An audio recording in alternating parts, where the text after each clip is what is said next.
Olá, sou Ana Carolina Monteiro, aluna da Escola de Serviço Social e integro o LabTraz, Laboratório de Estudos em Políticas Públicas, Trabalho e Sociabilidade, coordenado pela professora Alzira Guarani. Hoje vamos falar sobre suicídio de jovens. Em 2019, o LabTraz foi chamado a realizar atividade de extensão em um colégio de ensino médio, em função do suicídio de uma aluna. Desde então, temos pesquisado sobre isso. Na verdade, o suicídio nem sempre foi considerado um ato negativo. Neto, em 2007, em sua dissertação, mostra que, na antiguidade, o cidadão que quisesse cometê-lo submetia seu pedido às autoridades, que os analisava e, se julgasse procedente, autorizava para que o suicídio fosse cometido. Mas se o escravo se matasse, sua família era penalizada, pois ele era considerado propriedade e sua morte era um crime contra o patrimônio do seu senhor. A Igreja, por exemplo, considerou alguns suicídios atos nobres, e quem os cometeu foi levado ao patamar de mártir. O suicídio tem chamado a atenção de alguns teóricos clássicos, como Marx e Durkheim.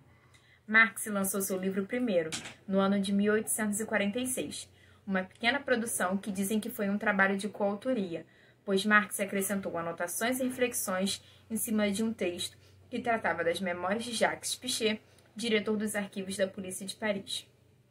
Ele afirma que o suicídio é a expressão extrema de uma sociedade doente, no caso a burguesa, além de fazer considerações sobre a opressão sofrida pelas mulheres daquele tempo.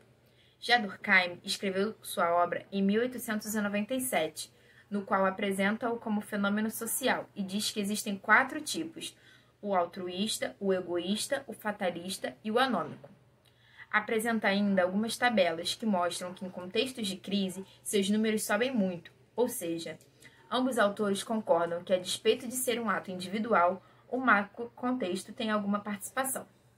Recentemente, chamou a atenção dos órgãos internacionais o aumento de suicídio entre jovens e crianças, ao ponto de terem dedicado um mês do ano a ele, o Setembro Amarelo. Pesquisas não dão conta da complexidade do fenômeno e os tomam a partir de uma visão psicobiologizante, numa perspectiva que, ao individualizar, acaba penalizando ainda mais quem cometeu e suas famílias. Tomando como base a teoria social crítica marxista, percebemos o suicídio como um fenômeno complexo no qual estão presentes questões do âmbito individual, familiar e até de um grupo, mas também comparecem outros de caráter social e econômico. Por isso se explica porque 79% dos suicídios no mundo ocorrem em países de baixa e média renda, segundo a OMS em um relatório de 2018. Com os problemas da notificação, somente 60 países se comprometem em ter qualidade em seus registros, e isso é importante para as pesquisas e proposição de políticas públicas. No Brasil, apesar das subnotificações, registram-se 158.952 óbitos por suicídio no ano no país, entre 1980 e 2006.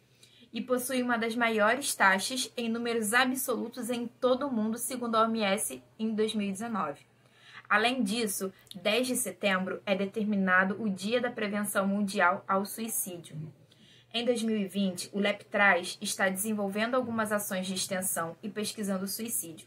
Nossa hipótese é que são os valores competitivos e individualistas da sociedade capitalista, somado à sociabilidade burguesa, que os leva à desesperança, os faz acreditar que é o fim da história e que eles não são capazes de mudar o mundo.